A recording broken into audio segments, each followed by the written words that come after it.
En revistas nacionales e importadas. Prepárate un café y unite a la charla. Aquí comienza Café de Ideas. Conversaciones que inspiran. A club isn't the best place to find the lovers, so the bar is where I go. Me and my friends at the table doing shots. Amigos, ¿cómo están? Jueves 19 de mayo del 2022. ¿Cómo les fue ayer con el censo? Yo les cuento, tuve dos censistas. Uno vino a la mañana, no hizo ninguna pregunta y dejó la estampita de que la casa estaba sellada, y después vino otro y hizo las preguntas. No sé si a ustedes les pasaron 2 personas en un mismo día. En mi caso, sí. Les cuento el programa que tenemos hoy con 2 entrevistados de perfiles muy distintos, muy interesantes.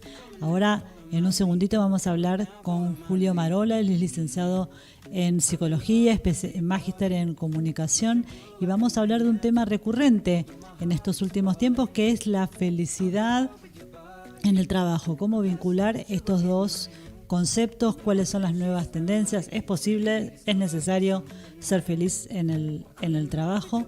Y después también vamos a hablar con Patricio Benítez Bagur. Él nos va a traer una propuesta de arquitectura muy novedosa, que es el steel framing. Sí, lo vemos en las películas, sobre todo en las películas americanas, cuando alguien se muda o alguien está construyendo una casa. Es un sistema de construcción muy particular.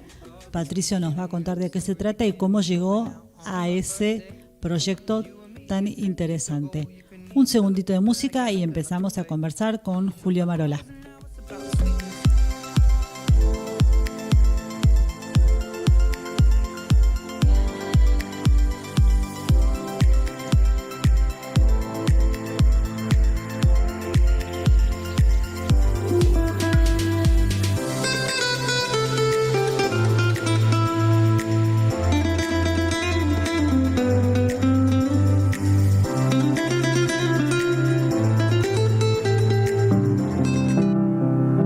Llegó el momento para reflexionar en Café de Ideas.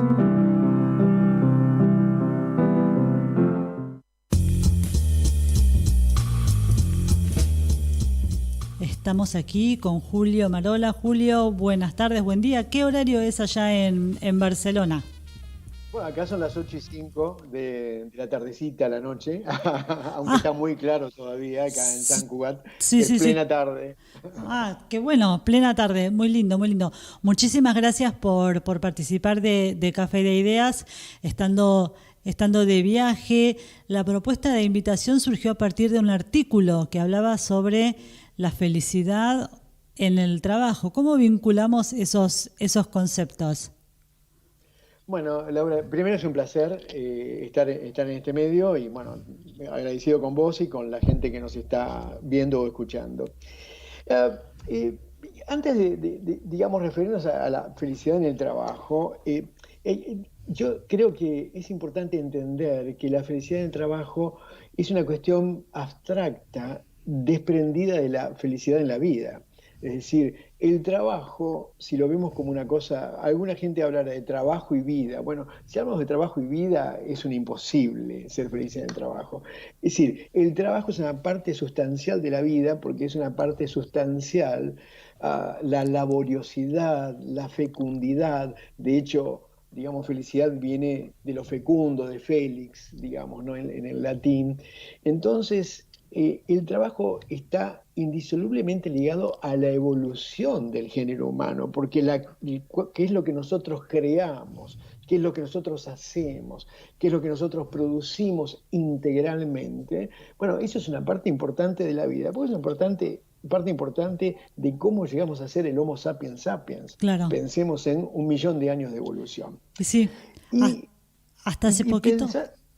Perdón. Sí, hasta hace poquito se hablaba de equilibrio entre la vida laboral y la vida personal. Ahora, por lo menos varios entrevistados que han participado de Café de Ideas, especialistas en recursos humanos, comentaban que se habla de integración. Ahora ya la palabra equilibrio, balance, no está tan utilizada, sino que se pasó al equilibrio, porque justamente esto que acabas de decir, las dos partes están integradas y forman un todo. Lo personal, lo familiar, lo social y lo laboral. Por eso es tan importante contemplar en el trabajo a la persona integral, como vos decís. Antes, digamos, en la época del industrialismo, en la década del 60, del 70, del 80, había una frase famosa en los supervisores que le decían a sus empleados: cuando usted entra acá, deja sus problemas afuera. Sí, Bueno, exacto. Sí, esto, sí, sí, sí, esto es sí. como decir, cuando usted entra acá, deja de ser persona. Bueno, Por eso, y a, eh, y a las mujeres se le decían, ustedes no sirven en un ambiente laboral porque sus emociones las dominan. El ambiente laboral es un ambiente objetivo, frío, de hombres.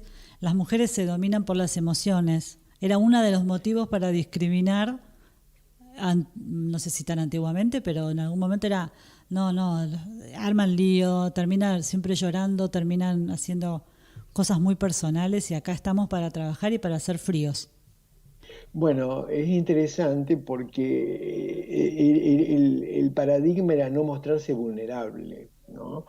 Justamente. Y el otro día me contaba un ejecutivo de una charla de su CEO en una corporación, donde durante la charla tocó un tema sensible para la gente de la corporación y lloró, el CEO. De una corporación de varias decenas de miles de empleados. Sí, sí. Entonces, ¿y eso por qué? Porque en este momento, y en la pospandemia, en la posmodernidad tardía,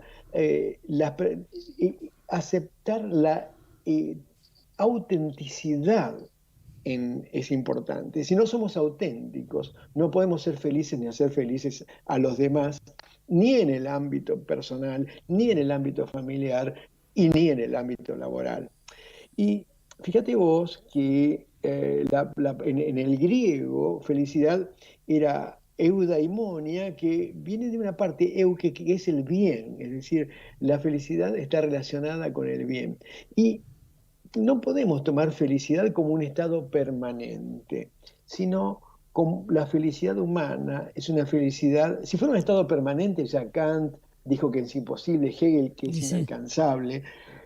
Es decir, la felicidad humana es laboriosa, es decir, nosotros podemos ser felices si trabajamos cada día para ser felices, si trabajamos cada día sobre nosotros, sobre nuestra... Y fíjate vos, el tema más importante que pueden hacer las organizaciones, ya sea los emprendedores, las emprendedoras, las grandes organizaciones, es trabajar las emociones, dar lugar a las emociones, es decir, lo que hoy se llama el liderazgo compasivo, que quiere decir tener en cuenta a la persona, conectarnos con sus sentimientos, Claro. con su situación familiar. Sí, sí, sí. Se El otro- estuvo perdón. bastante de moda también hablar de la palabra administrar las emociones. ¿Qué te parece esa frase de administrar emociones? Hay un debate alrededor un poco de eso. Aquí dice, administrar se administra dinero, pero una emoción no se administra, se experimenta. Otras personas dicen, no, pero justamente saber cómo canalizarla es la parte de administración. ¿Qué te parece esa frase de administrar emociones? Es, digamos, un contrasentido porque administrar forma parte de poner el canal 3, que es el canal racional.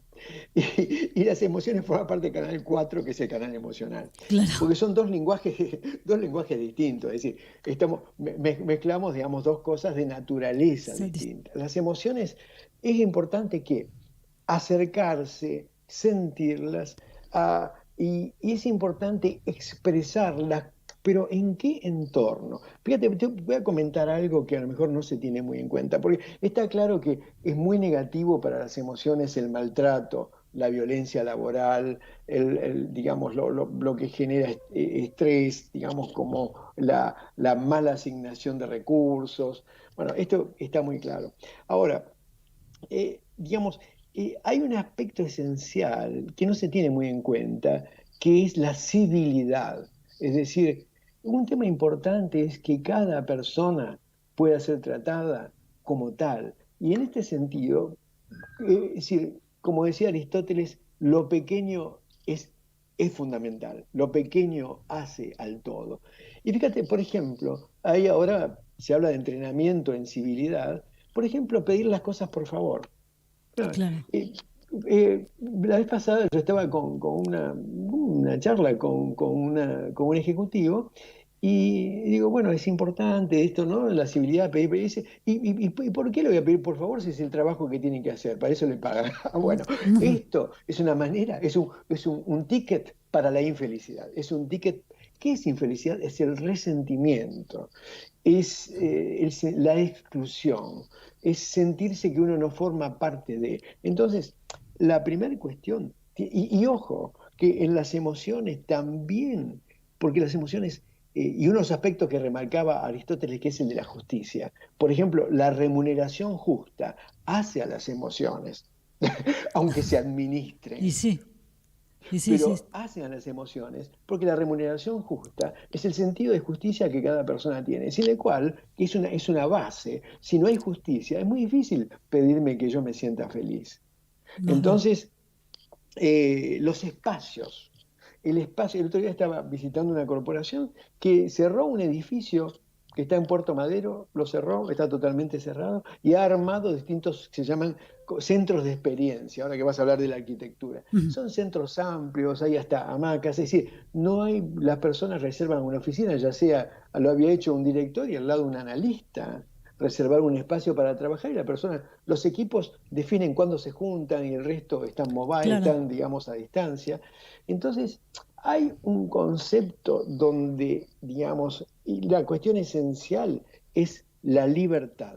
Es decir, libertad responsable, respeto por la persona, y esto, digamos, que el respeto empieza, ya te digo, digamos, como entre otras cosas en la remuneración, en el espacio, y en integrar también, digamos, su entorno, ¿no es cierto? Entonces, bueno, por ejemplo, esta organización tiene una línea 7x24 para asesorar a los familiares de los empleados, no a los empleados solamente. No.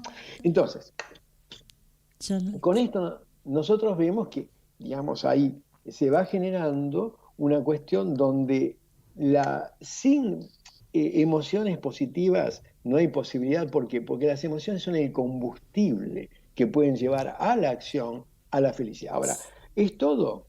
Te diría que no. Hay otras dos cuestiones que son importantes. Si vos querés que las mencionemos. Bueno, en primer lugar,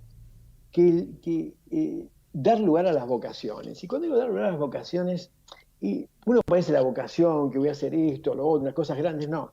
Fíjate vos, en la crisis del 2002, yo trabajo bastante en burnout, estaba trabajando con un grupo de cobranzas en un banco, en un call center tercerizado, y estaba todo el mundo con un nivel de burnout.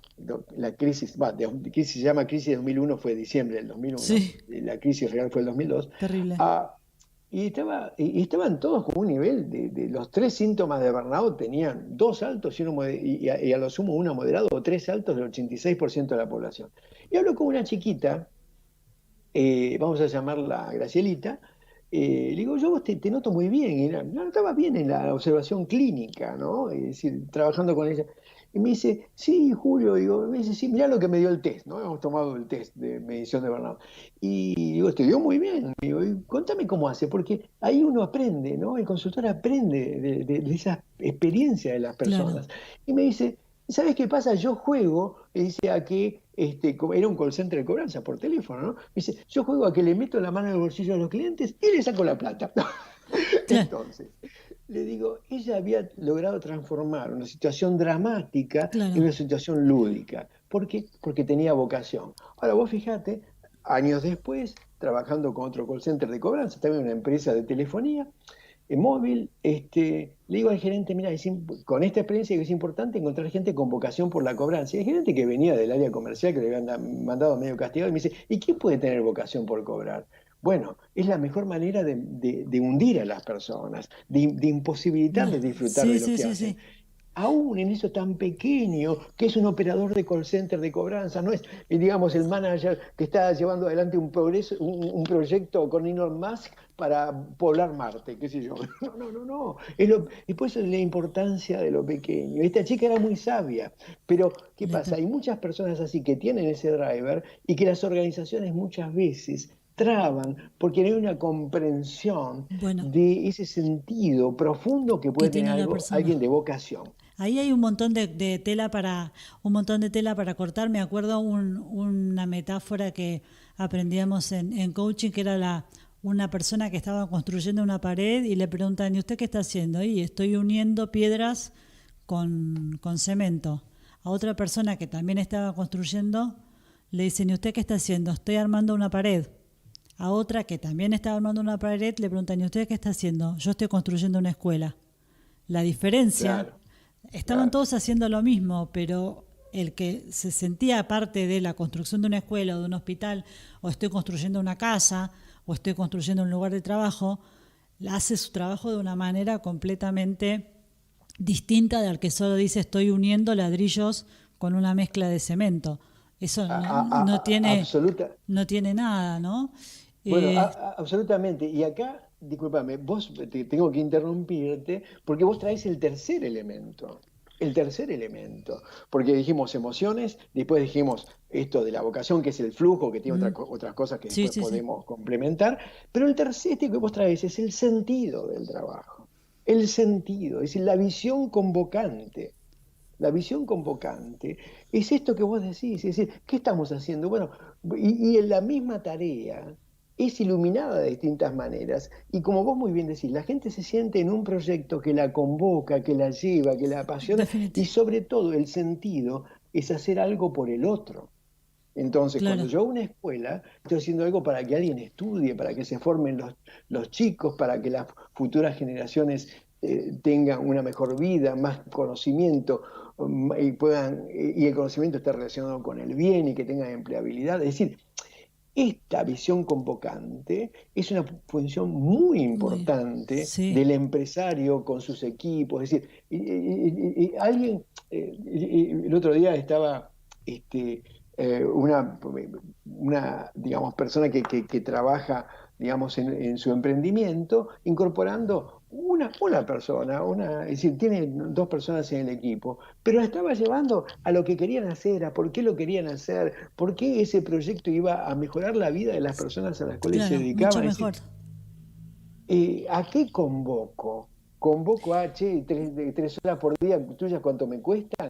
¿O me acompañás en El, esto porque vamos a hacer cada día el mundo un poquito mejor? claro, respecto a la convocatoria, el otro día estaba trabajando con mis alumnos, yo dicto clase de inglés en empresas, un video sobre las oficinas de Google, que son como el paradigma de lo moderno, por lo menos hasta hace muy poquito eran el paradigma de lo moderno, ¿no? Este tema de que tienen lavandería, tienen almuerzos de 5 estrellas, ping pong, tienen salas para hacer yoga. Y uno de los especialistas en recursos humanos dice, está todo absolutamente muy bien, igualmente la gente quiere ser tratada, todos necesitamos el sentido de pertenencia, y para lograr ese sentido de pertenencia necesitamos, además de todos estos beneficios generales, que en teoría a la mayoría le gustan, necesitamos sentirnos tratados como individuos y como personas. Entonces, ¿cómo se conjuga? Te traslado la pregunta, ¿no? ¿Cómo se conjuga en esta época en la que todo se maneja por métricas, por estadísticas, por estudios de mercado, por focus group, con lo individual, donde decimos, bueno, el 80% de mis empleados son millennials, pongamos, y sé que a la generación millennial le interesa viajar. Entonces propongo beneficios que tengan que ver con viajar, y tal vez hay empleados millennials que no estén interesados en eso, que necesiten otro tipo de cosas. ¿Y cómo se conjuga lo estadístico, lo macro, con el estar cerca de cada persona en forma, no sé si individual, pero sí bastante pegado? No sé si se entiende toda esta explicación. Clarísimo, clarísimo. Mira, yo tenía un amigo que fue al médico hace un tiempo y tenía una enfermedad que estaba padeciendo bastante, y es una enfermedad rara. Entonces el médico le dijo, mire, usted tiene una enfermedad que afecta a una persona por millón. Y él le dijo, es decir, una millonésima parte. Y él le dijo, sí, pero para mí es el 100%. Y sí, Es claro, decir, quiero decir, para una persona, lo de esa persona es el 100%. Entonces, ¿cómo se conjuga eso? Es decir, la métrica viene a consecuencia de lo que hago, no antes de lo que hago. Sí, yo digo, los millennials les interesan esto, porque por ahí yo trabajo en una microorganización con 4 millennials y a ninguno le interesa viajar.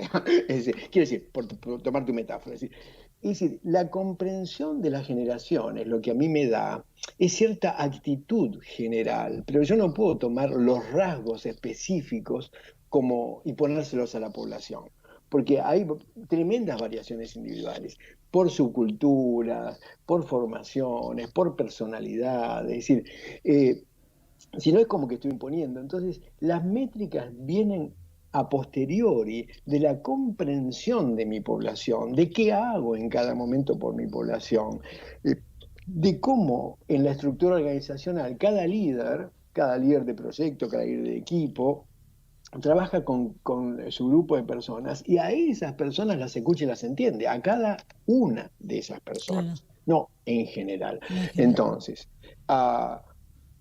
eh, por ejemplo, si yo tomara de Google el aspecto, digamos, solamente del layout, de la logística, de la arquitectura, y dijera, bueno, hago esto, pero no le pongo el contenido de tener a la gente una visión convocante, de pensar en la movilidad futura, en cómo se va a trasladar la gente, en la salud, en los múltiples proyectos interesantísimos que tiene Google y en la cual hay mucha gente entusiasmadísima y trabajando. Si no le pongo eso, no sirve para nada, No, sirve muy porque poquito, muy voy a estar poquito. tomando la cáscara. Recién hablabas de una estructura de un microemprendimiento, de un profesional independiente con 4 o 5 colaboradores. Una de las tal vez objeciones que puede haber a todo lo que sea cultura organizacional, cultura de la felicidad o bueno, como le podamos llamar esto es para organizaciones grandes o medianas o grandes donde hay muchas personas, donde hay un presupuesto. ¿Qué pasa con toda esta teoría? Cuando son organizaciones muy pequeñas, un profesional con su equipo, un restaurante en el que está solo el equipo del restaurante, una persona que tiene 2 locales y tiene los colaboradores de esos 2 locales. ¿Cómo aplicamos toda esta teoría pensada tal vez o que suena a teoría o a posibilidades para medianas y grandes organizaciones a lo chiquito? Bueno, en lo chiquito lo importante es, digamos, el desafío. El desafío, es decir, que cada persona sienta que tiene por hacer algo que contribuya al proyecto. Y eso, digamos, a veces pongo el ejemplo de una persona que yo le pregunté en una entrevista, ¿y cómo te sentís cuando llegás a tu trabajo? Y me dice, yo espero llegar a mi trabajo porque me siento bien, siento que cambia mi mundo, porque esto y lo otro y qué sé yo. Y le pregunto a la gente, y esta entrevista, qué persona que entrevisté, ¿qué rol tiene? Y me dicen, bueno, no, trabaja en Disney, qué sé yo, ¿no? Ese tipo de cosas. Y yo le dije, esta entrevista es a una empleada doméstica, que trabajaba para una familia que la fue haciendo, que le fue dando cada vez más responsabilidades, empezó a hacerse cargo de las compras, a hacerse cargo del stock, bueno, finalmente de otras cuestiones, y finalmente terminó siendo una asistente, es decir, terminó con el rol de asistente. Entonces, en ese sentido, no hay una tarea chiquita. Y lo que hay son cuando nosotros encontramos oportunidad de ver en cada persona qué es lo que puede aprender. Ahora, y esto tiene que ver, por supuesto, ¿qué es lo que conspira contra esto? Y lo voy a decir porque emprendedores conozco unos cuantos, digamos, y emprendedoras, y algunas amigas mías que no son Sí, sí. fáciles, las rabietas. Es decir, si yo, digamos, trato de hacer esto y lo otro, pero resulta que tengo un exabrupto emocional y Sí, trato mal a una persona, puedo destruir el trabajo de un año en la construcción de un clima. Entonces, lo primero es pensar siempre que cada persona es un mecanismo delicado, no importa la función que tenga la persona. Es un mecanismo delicado porque todo el universo está concentrado en cada persona. Los millones de células que están en su cerebro, en sus sistemas, representan la totalidad del universo que está subsumido en esa persona. Entonces, primero, digamos, y que es algo que todos, y lo digo porque todos estamos sujetos a eso, la templanza del empresario, de la empresaria, de la emprendedora, del emprendedor, de, digamos, anteponer siempre a la persona, a la propia emoción y trabajar eso. Y entonces, por ejemplo, nunca decir, vos, la verdad es que vos estás siendo un desastre en lo que haces. Sí, sí, sí. ¿No? Es decir, hoy observé que cuando llevabas las bandijas, qué sé yo, y entraste por la derecha en lugar de por la izquierda para hacer, bueno, entonces Sí. uno ataca el comportamiento y decirme, Y con podemos respeto. preguntar, Sí. ¿y vos lo viste? Uy, no me di cuenta. Ah, qué interesante, porque a lo mejor porque estaba apurada, porque quería hacer esto y qué sé yo. Bueno, está muy bien tu entusiasmo, qué bueno tu Sí. entusiasmo. Ahora, a lo mejor tenemos que pulir dentro de esto que vos querés hacer todo, porque a lo mejor la persona se equivoca porque quiere dar más, no porque quiere dar menos. No, seguro. Sí. Y ahí estamos abriendo otra puerta enorme, y es si la persona, que no creo que podamos desarrollar en esta conversación, y es el tema de si una persona se equivoca con bastante frecuencia, no tendría que plantearse la persona que la contrató o si esta persona está bien contratada, y no debería hacer una autorreflexión y decir qué está pasando, que esta persona consistentemente tiene problemas. Lo dejo como reflexión, es decir, es para otra charla, pero si querés que te anticipe, hay varias causas posibles. Pero una de ellas, por ejemplo, es sobrecarga. Cuando de las cuestiones del burnout es que la gente pierde concentración por la sobrecarga de trabajo y comienza a equivocarse porque se empieza a decir en términos más sencillos, se empieza a estresar. Y bueno, ¿y no será la sobrecarga? ¿Y no será que tiene un problema familiar? ¿Y no será que se enfermó y no sabemos? ¿Y no será que...? Es decir, obviamente, entonces, pensar, sí. Hay muchas, eso es para largo, ¿no? Estamos pasando a una clase de literatura, hablando de la Aleph de Borges, ¿no? Todo el universo en una célula, una cosa muy top para esta tarde, noche de Argentina, Barcelona. Julio, así es.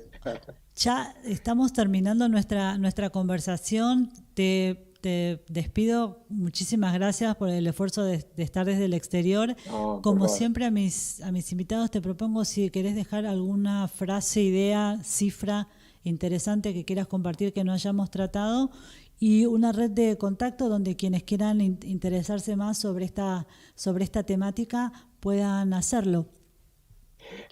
Bueno, la frase es simplemente que la felicidad en todos los ámbitos tiene que ver con lo espiritual, porque lo material, la acumulación, es necesario para tener un nivel de vida adecuado, pero no da felicidad la acumulación. Uh-huh. La salud física es necesaria, si bien cuando hay gente que está muy enferma y con un nivel espiritual muy avanzado, entonces puede acceder aún con la enfermedad.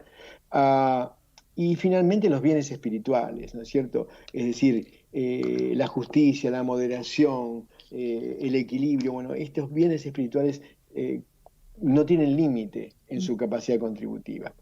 Y después, bueno, no tengo una red específica, digamos, a la cual dirigir a las personas, digamos, pero si alguien, como yo soy, digamos, tengo ya 45 años de docente, si le puedo pasar después por otra vía, si tienen alguna curiosidad o quieren complementar, con mi mail, por supuesto, digamos, para cualquier extensión bibliográfica o lo que necesiten. Perfecto.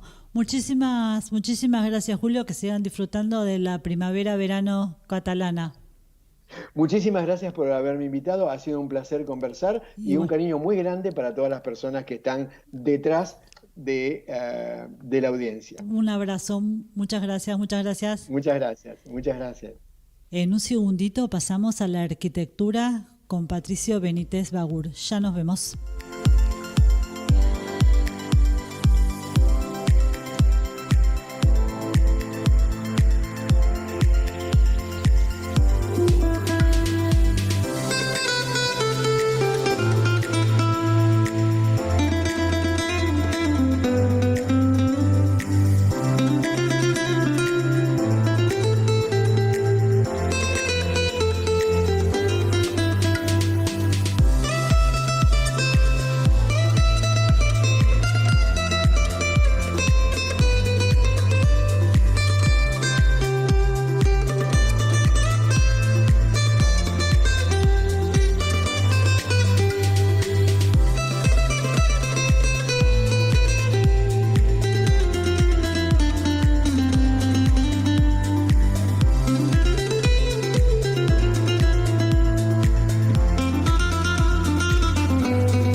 lo que estabas esperando. ¿Qué te motiva? Todo lo que necesitas en impulsar tu carrera.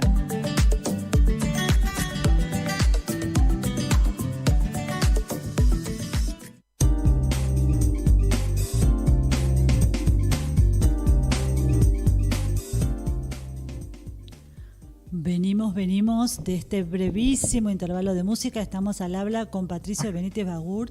¿Cómo estás, Patricio? ¿Qué tal? Buenas tardes. Buenas tardes. Yo te presenté como socio de un estudio de arquitectura, Becar. Contanos un poquito, especialista en steel framing. Contanos, vamos a empezar por el final y después llegamos al principio. ¿De qué se trata? ¿Qué es el steel framing? Bueno, el steel framing es una manera de construir en seco con perfilería de acero, lo que permite ahorrar un tiempo considerable y sobre todo es fundamentalmente es amigable con el medio ambiente, ya que tiene muchísimos menos desperdicios, tiene mucho menos fletes, tiene el K térmico de la pared, genera muchísimo ahorro energético también. Entonces es una manera de construir que con la suma de la tecnología de los materiales es mucho más eficiente, básicamente. ¿Por qué es mucho más popular o estamos acostumbrados a ver steel framing en ese tipo de construcción en las series o en las películas extranjeras y no tanto acá? ¿Hay algún motivo objetivo? ¿Es algo que ya va llegando despacito? Bueno, primero estamos acostumbrados a verlo en las series y demás, lo que se estila en las películas y todo lo que tiene que ver con la parte que llega desde Estados Unidos, sobre todo, llega una por el tema ellos tienen wood framing, en realidad, que es lo mismo con el alma de madera. Uh-huh. Acá por una cuestión de la estacionalidad de la madera no lo recomendamos tanto, o sea, no hay madera bien estacionada, por lo que tengo entendido. Entonces el steel es mucho mejor. En cuanto al por qué venimos atrás y como siempre la Argentina viene un poco relegada en todo lo que son las nuevas tecnologías, tarda en llegar todo acá un poquito más. El steel framing no es para nada nuevo, de hecho en el país tiene por lo menos 20 años, que fue ingresando de a poco, cada vez fue pisando un poquito mejor. Y en el año 2018 incluso ya el Colegio de Arquitectos ya lo considera como construcción tradicional. Hasta ese momento se pedía un certificado de aptitud técnica y desde el 2018 por acá ya no. O sea que hay toda una gran tendencia que esto siga avanzando, y no solo eso, sino que desde el inicio de la pandemia al día de hoy le viene ganando mes a mes, le va ganando terreno y mercado a lo que es la construcción tradicional. O sea que la pandemia tuvo una incidencia. Sí, muy fuerte por esto de la migración de mucha gente que vivía en Capital y la cantidad de lotes que se han vendido y demás. Eso también hizo que la mano de obra no alcanzara de la gente tradicional, y además la necesidad de la prontitud de la construcción. Baja un poco los tiempos. Claro. Sí. Y ahora sigue estando esta tendencia al éxito, Sí, digamos, o ahora que la pandemia está un poquito más supuestamente controlada. Ahora, en estos últimos 2 o 3 meses puntualmente ha bajado mucho la cantidad. Antes tendríamos un 90-10 en cuanto a consultas, porque nosotros más allá de que construimos en steel framing, también construimos tradicional. Nos ha bajado un poco la disparidad, digamos. O sea, antes estábamos en un 90-10 a favor del steel y ahora estamos en un 80-20, ¿sí? O sea, como que se está queriendo acomodar un poco. Igualmente, la gente cuando empieza a entender un poco de todo las ventajas del steel, la tendencia es ir hacia las nuevas tecnologías, ¿no? Seguro. Una pregunta para emprendedores es, cuando vos planteas este proyecto, ¿cuáles son las 2 o 3 objeciones más frecuentes que encontrás y cuáles son tus respuestas? Es muy tradicional que un emprendedor tenga un proyecto muy novedoso, un proyecto que existe en otros países pero aquí no, y lo general es encontrar, no, pero estás loco, no, pero eso no se puede, no, pero eso es carísimo, no, pero eso no lo entiende nadie, no, pero eso es para muy poca gente. Como objeciones, ¿cuáles serían las que vos fuiste encontrando en estos años y cuáles son las La respuestas?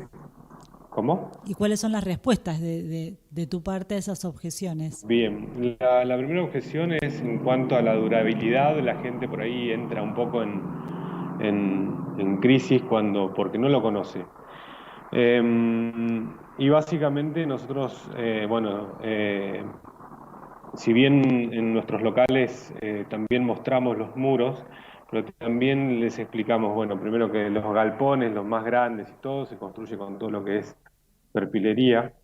Si vamos al mundo, la persona que ha viajado un poco y mismo o ha mirado series, como vos lo mencionaste anteriormente, también tiene una gran incidencia en el mundo. Ya en ladrillo construye muy poca gente. Entonces, la durabilidad es eterno, igual que el ladrillo, igual que cualquier construcción que tenga un buen mantenimiento o un mantenimiento lógico, porque tampoco es que llevan más mantenimiento.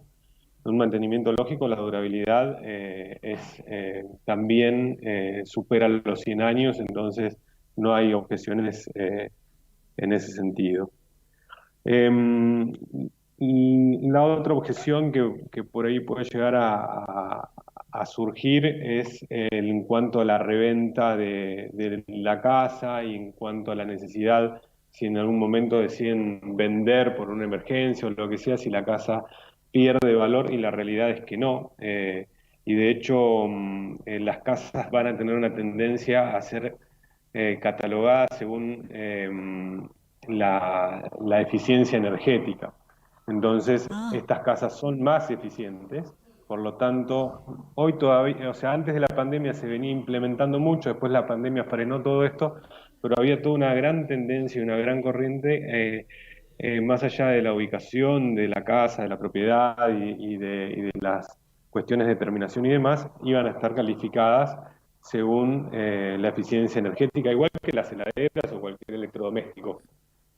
Lo mira, cual, eso en el tiempo también nos va a traer, va a ser mucho mejor una casa en steel que una casa en construcción tradicional. claro, que mira, no, es la primera vez que escucho esto, ¿no? Que las casas se califican y eso obviamente va a influir en el valor de reventa. Exactamente, exactamente. Sí, sí. Wow. Cuanto más inteligente y eficiente es la casa, sobre todo en materia energética, es cuando más valor van a tener. O sea, si bien está un poco frenado todo ese tema, pero ya desde el 2017 que se viene trabajando hacia ese lado. O sea, por eso en la búsqueda constante de que la tecnología de los materiales, la sumatoria de la tecnología de los materiales genera una casa más eficiente. Increíble, mira, es la primera vez que escuché, bueno, qué bueno, qué bueno. El tipo de construcción es simplemente construcciones residenciales, podemos pensar también en No, no, construcciones industriales.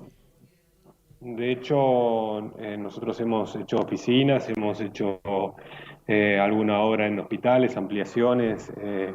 Hoy la tendencia es que todo vaya hacia ese lugar. O sea, el- lo que se considera sobre todo es en construcciones de una y dos plantas, y hasta una tercera planta, hasta ahí es viable económicamente. Si no, después ya se empieza a ser muy oneroso y ya no conviene recurrir al hormigón. Pero con esas características, una y dos plantas, es donde mejor funciona. Ah, perfecto, perfecto. Ahora quisiera hablar un ratito sobre Patricio como emprendedor. ¿Cómo llegaste a un estudio de arquitectura especialista en steel framing? ¿Vos venís de la arquitectura, venís del diseño? ¿Cómo es tu trayectoria? para así. Mi trayectoria tiene que ver mucho con la empresa de servicios. Yo empecé con una empresa de servicios hace más de 10 años, que era de climatización. Y bueno, fuimos creciendo a base de sacrificio, empuje y de también estar atrás de las nuevas tecnologías, en lo que era en ese momento el aire acondicionado, ya sea para cosas industriales, locales, vivienda, o incluso hospitales y demás. Eh, y bueno, la pandemia nos afectó un poco bastante, y yo ya venía con mucha dedicación a este otro proyecto que es Baker, que también tiene unos cuantos años, eh, pero era algo de segundo plano para mí. Y a partir de un poco antes de la pandemia yo ya venía como dedicándole más, había empezado, Baker nace como arquitectura para empresas, porque todos esos clientes que tenía con la otra empresa me pedían una cuestión de confianza y de conocimiento de todas las cosas que yo emprendo, y de hacerlas con seguridad, con confianza, con seriedad sobre todo. Me fueron ofreciendo distintos trabajos y demás, y eso hizo que Baker nazca como arquitectura para empresas. Después, los mismos directores de algunas empresas nos han pedido arreglos en las casas, construcciones, y eso me fue llevando casi naturalmente, y aparte también llegué hasta cuarto año de arquitectura. La verdad que la pandemia después me frenó. Siempre estoy estudiando alguna cosa, estoy capacitándome con distintos intereses. Y bueno, a través de amigos y de conocer el estilo ya desde el 2007, creo que lo conozco puntualmente, y la pandemia im- eh, implica todo este cambio en la sociedad, y la demanda tan fuerte, pues nosotros éramos constructoras, ya hacíamos tradicional, y se nos comunicaban los clientes preguntándome si no hacíamos steel. Y la verdad es que los conocimientos de estilos teníamos. De hecho hemos trabajado para un montón de empresas del sector. Entonces decidí contratar arquitectos que tengan el conocimiento de Steel, y allá fuimos en busca de los primeros clientes, y la verdad es que hoy hemos entregado ya unas cuantas viviendas, unos cuantos locales y demás, y eso nos va posicionando en el mercado. Además de que yo me considero también una persona muy inquieta, que busca todo el tiempo las nuevas tecnologías, las nuevas tendencias, lo que, lo que sea moderno, novedoso para todos, ¿no? Yo marco siempre de tratar de dejar una huella en lo que hacemos, no importa lo que hagamos. Haciendo un poco referencia a la entrevista que tenías anteriormente, yo creo que es apasionante, no importa lo que uno trabaje, sí, ponerle toda la dedicación. Sí, Eh, por eso, nada, cuando fui técnico de aires acondicionados, o cuando fui hecho de todo en mi vida, la verdad que he hecho todos los trabajos que muy se te bien. puedan ocurrir. Pero eso hace también de que haga lo que haga, yo amo mi trabajo y siempre quiero lo mejor, de la excelencia dentro de lo que yo estoy haciendo. Entonces, Y y por, eso va teniendo su recompensa, claramente. sí, por lo que contás, mucho contacto con el día a día, con la realidad, ¿no? Por lo que contabas de tu trayectoria, mucho fue escuchando y viendo lo que te comentaban clientes, otras personas, eh, por lo Uno que nunca deja de aprender, claramente. seguro, seguro. No, porque un emprendimiento puede surgir de muchas maneras, puede ser de una idea que a uno se le ocurrió, de algo que vio en el exterior, puede ser Te dejé de escuchar.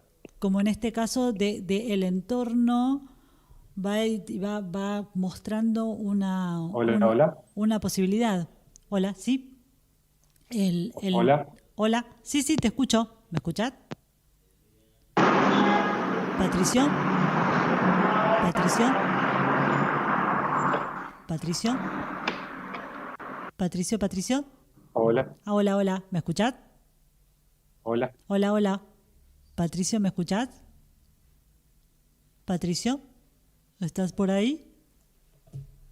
Patricio. Bueno, ya falta poco. Hola. Hola, Patricio.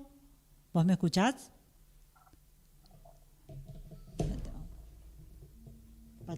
Patricio, ¿me escuchás? Patricio. Hola. Ahí te escucho. Ah, sí. Ahí te escucho. Ah, perfecto. La tecnología es así, nos tiene estas pasadas. No, yo te decía Sí, que hay veces claro. hay emprendimientos que surgen justamente del entorno del emprendedor, que dice, bueno, ¿qué te parece si haces esto? ¿O tenés esto? Y el emprendedor dice, varias personas me pidieron tal cosa, o varias personas me están guiando, por decirlo de una Sí, manera tal muy cual. sencilla. Es como que, digamos, todos los caminos llevan a Roma, digamos. O sea, a Sí, veces es simplemente eh, escuchar un poco lo que te va pidiendo el mercado, lo que te va pidiendo la gente, ya sea conocidos o nuevos clientes que te van pidiendo que sumes algo en el mercado. También nosotros, como le ponemos mucho énfasis a la atención al cliente. O sea, para nosotros, por eso al venir de una empresa de servicios siempre entendemos que el cliente es al que hay que escuchar y tenemos que lograr que tenga una buena experiencia en esto que una obra nos lleva menos con documentación y todo, nos lleva menos de un año. Entonces, eh, hay que tener una buena relación y eso es mucho trabajo. y sí, sobre todo además están tratando con algo súper cercano a la persona que es su vivienda en muchos de los casos, ¿no? Tiene un gran factor emocional, sí, tal cual. Sí, seguro, desde ya.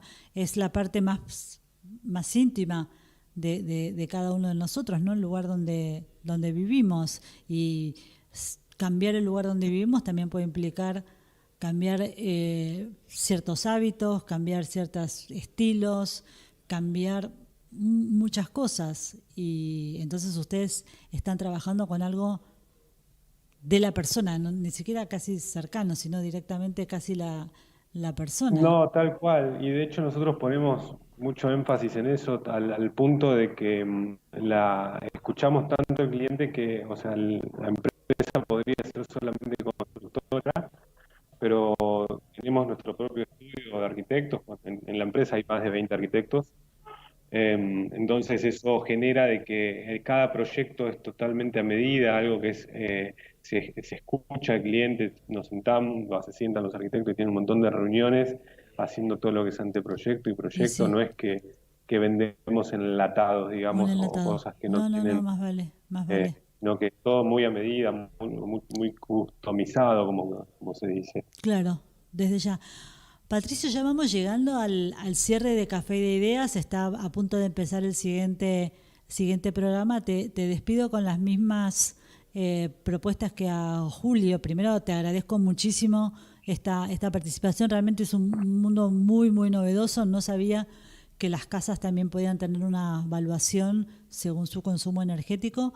Y te propongo, si nos querés dejar una red social de contacto y también alguna cifra, idea, concepto que quieras transmitir que no hayamos tratado durante nuestra conversación. Bien, te dejo la red, para que mi memoria no es de las mejores. Es baker.arquitectura en Instagram. Eh, y bueno, nada, ¿qué más me habías dicho? Perdón. Hola. Hola, sí, acá estamos. Sí. Acá estamos. Em, bueno, no, nada. Creo que la arquitectura es algo muy lindo que permite mejorarnos la calidad de vida y que todas estas tecnologías nuevas sumando confort a nuestra vida y cada vez más al alcance de la mano hace de que todos estos proyectos sean cada vez más gratos. Perfecto. Sí, el vínculo entre arquitectura y calidad de vida es enorme, ¿no? Un poco una de las partes más importantes del censo de ayer era ver en qué condiciones de infraestructura vive cada persona, ¿no? Claro. Estoy en este momento pensando en voz alta y vinculando eso. Muchísimas gracias, Patricio, por esta conversación. Un mundo nuevo, un mundo nuevo, y ya seguiremos conversando de nuevas propuestas que tengan, ¿sí? Muchas gracias. Bueno, muchas gracias por la invitación. Hasta luego. Hasta luego. Este fue Café de Ideas del jueves 19 de mayo del 2022. Soy Laura Fernández Castex. Nos vemos la semana que viene. The club isn't the best place to find a lover, so the bar is where I go.